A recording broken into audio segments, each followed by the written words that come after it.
attacking the Islamic State in Syria and Iraq. Lovely news, it was about time for Turkey to take part in the United States or the NATO-led coalition airstrikes against the Islamic State. We are talking about a country that borders Syria and Iraq. God knows how many Syrian, Iraqi and Kurdish refugees are actually in Turkey. Some say only Syrians are 2 million in Turkey. Now, one thing that we know is that if there are refugees in a country, there will be trouble, because it's usually an issue that never gets really solved.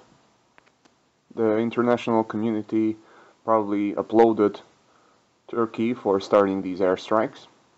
Well done, Turkey, they might have said.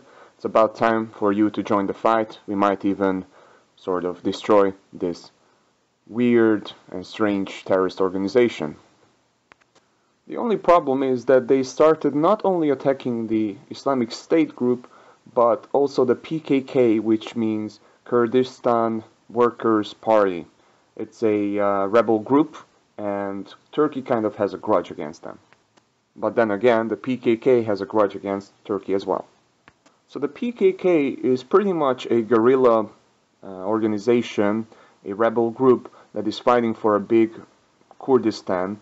And as you can see it on the map, Kurdistan stretches from South Turkey to northern Iraq.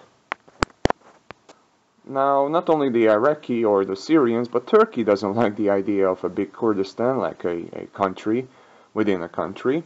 And in the past many years, these two groups, I mean the Turkish government and the Workers' Party, has had sort of a civil war, resulted in the death of tens of thousands of people. So it seems that the Turkish government, or the Turkish power, is hitting two birds with one stone. Now the whole story is getting interesting now. Let's go back in time a little bit. Like the time when the Islamic State pretty much declared a caliphate for itself and started exterminating, I mean there's no better word for that, exterminating Kurds in northern Syria and in northern Iraq. So we must first make a point that in Turkey there are a lot of Kurds. In the southern parts of Turkey are the most of them, and they say that in the country, Turkey, with 80 million people, there are 30 million Kurds only. So that's what 20% of the entire population?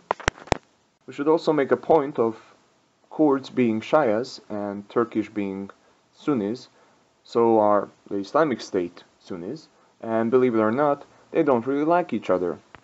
For those who are unfamiliar with the difference is pretty much that Sunnis believe one thing, that the rightful heir of Prophet Muhammad was his uncle, while Shias think that it was his nephew or something. So that's how the two schools developed, from that little misunderstanding.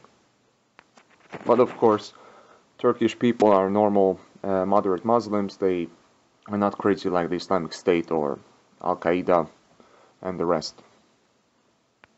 Or even Saudi Arabia, which follows a very, very strict, messed up version of Islam. Regarding this Kurd and Turkish difference, I mean, Kurds are a minority in Turkey. The Turkish don't regard them as Turkish, the Kurds don't regard themselves Turkish, and thus there's a difference. Kurds are Kurds. End of story. So one thing is for sure, there are a lot of Kurds living in South Turkey, northern Syria and northern Iraq. Now, believe it or not, when a lot of people of the same nation live in one place, divided up by different countries, sometimes it occurs to them that maybe we should actually have our own country, our own sovereign state. And even though in northern Syria and Iraq there are autonomic Kurdish territories, some of them do dream of a much bigger Kurdistan. Thus, the PKK kind of figured that, well, we are Kurds and we could have our own little country, and since we are Kurds, why are we even listening to the Turkish regarding governance? So yeah, I got a bit derailed. Let's go back to the original story. The Islamic State is killing Kurds. So what does Turkey do, given that many of its citizens are Kurds, and in a neighboring country, if you remember Kobani, that Kurdish city in northern Syria, which was under siege, what did Turkey do? Nothing exactly. I mean, not exactly nothing, kind of closed its borders so that the Kurds in Turkey couldn't go and help their relatives or friends or just brethren in the neighboring town, the border. And, well, yeah, there were a lot of clashes because of this, because people simply wanted to go and fight for their own nation. That didn't mean that refugees from these war-torn countries couldn't enter Turkey, it's just they didn't let anyone else out. It's understandable from one point of view. I mean, you go, join the military, have experience, you are a potential terrorist if you come back from a country or a war zone where there are terrorists and other paramilitary groups fighting. However, that was a bad point for Turkey. And then came the YPG, which is the military version of the YPJ, which is a Syrian Kurdish party. The YPG is usually that Kurdish army called the Peshmerga that we hear of. They were the guys who actually managed to save Kobani from total destruction. I mean, it's a terrible place now. I mean, absolutely destroyed. But they managed to actually counterattack and push the Islamic State fanatics back to where they came from.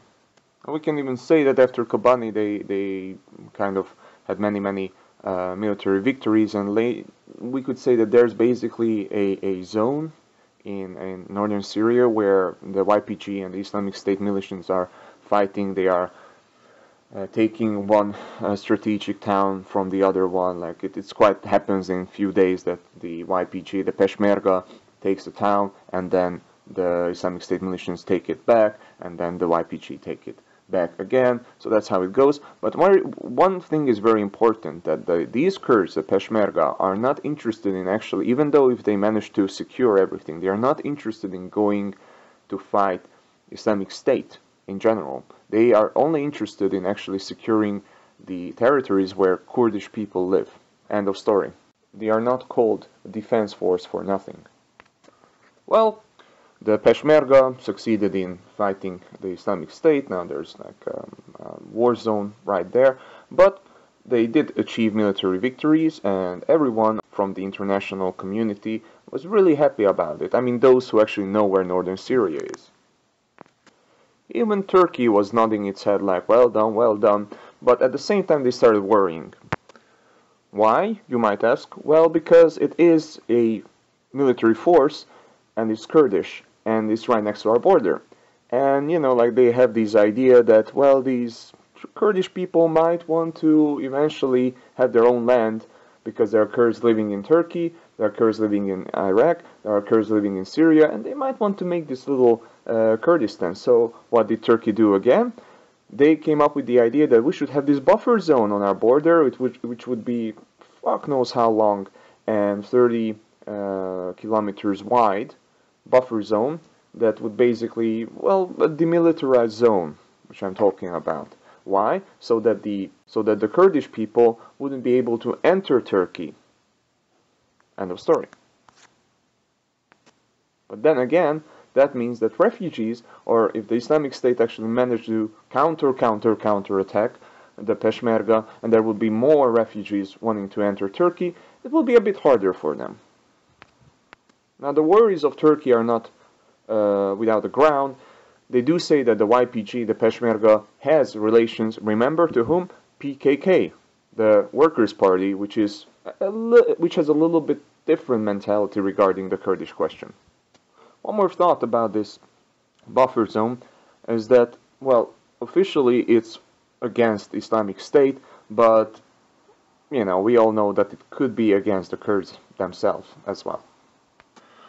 Now, and here is where this whole thing gets quite political, and where the current president, Erdogan, got a little bit upset.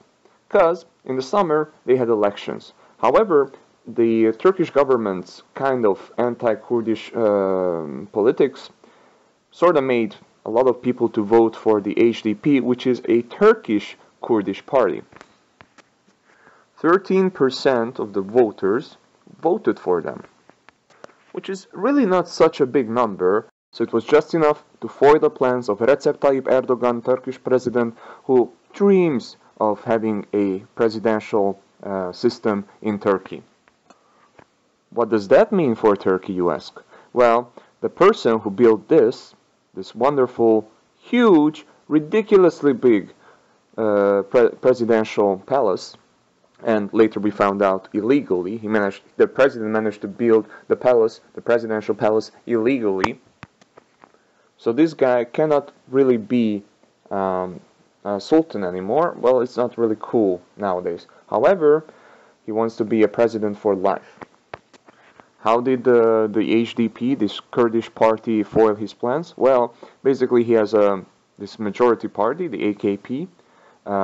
He was the leader of it when he was prime minister, and basically AKP had majority, and they were thinking that if they get majority again, that means that they can accept, kind of make a law about presidential system. But the HDP won, and they didn't get majority, because we all know that in real democracies there should be one party that has absolute majority and they can do whatever the fuck they want. Now, in order to achieve majority, they would need to have new elections, which they are thinking about, because even though they got most of the ballot papers, that party, the AKP, they needed a coalition partner, which they didn't find, kind of forget to find, and they've been not really finding that coalition partner for 2 months now. And why is that important? Because if they don't find a coalition partner by somewhere in the autumn, then the president can order new elections. And with that, they might get absolute majority. Now here's how this whole thing works. This is how it's related to the Kurds and the bombings. So what does he do? He starts bombing Islamic State militias, which are the arch nemesis of Kurds. Then what? He starts bombing the PKK, which is a Kurdish guerrilla group. However, they are, rebels, and not necessarily every Kurdish person in Turkey agrees with PKK. You might wonder that, okay, so they are bombing this guerrilla group who are Kurdish, and me as a Turkish Kurd will be supporting the government now because, well, it is a rebel group that is killing people. Mind you, the Turkish government actually does not see a difference between Islamic State and the PKK. Why? Because the PKK actually uses terrorist methods to achieve its goal. They do suicide bombing, they do attack people.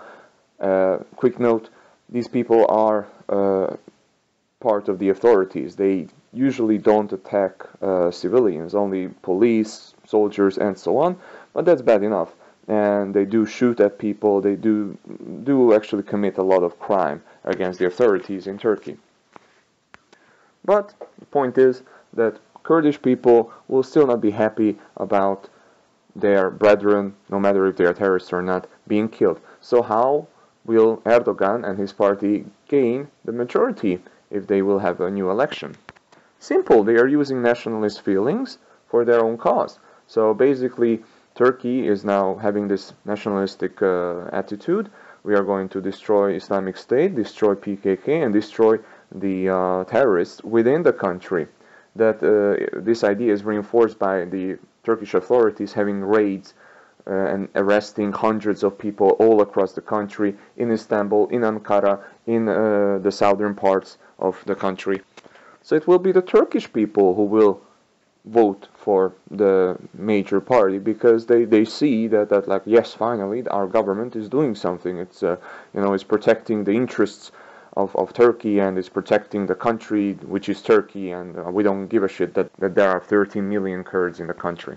Oh, and a little extra, Erdogan also started investigating Kurdish politicians of the HDP, so the Turkish Kurdish party, because the Turkish government quite often accuses them that they have ties to PKK or other Kurdish militant groups. So basically, Erdogan wants to weaken the HDP party. It wants it to lose voters. It wants it to lose credibility, and and in the end, he will win those votes. At least that's his plan.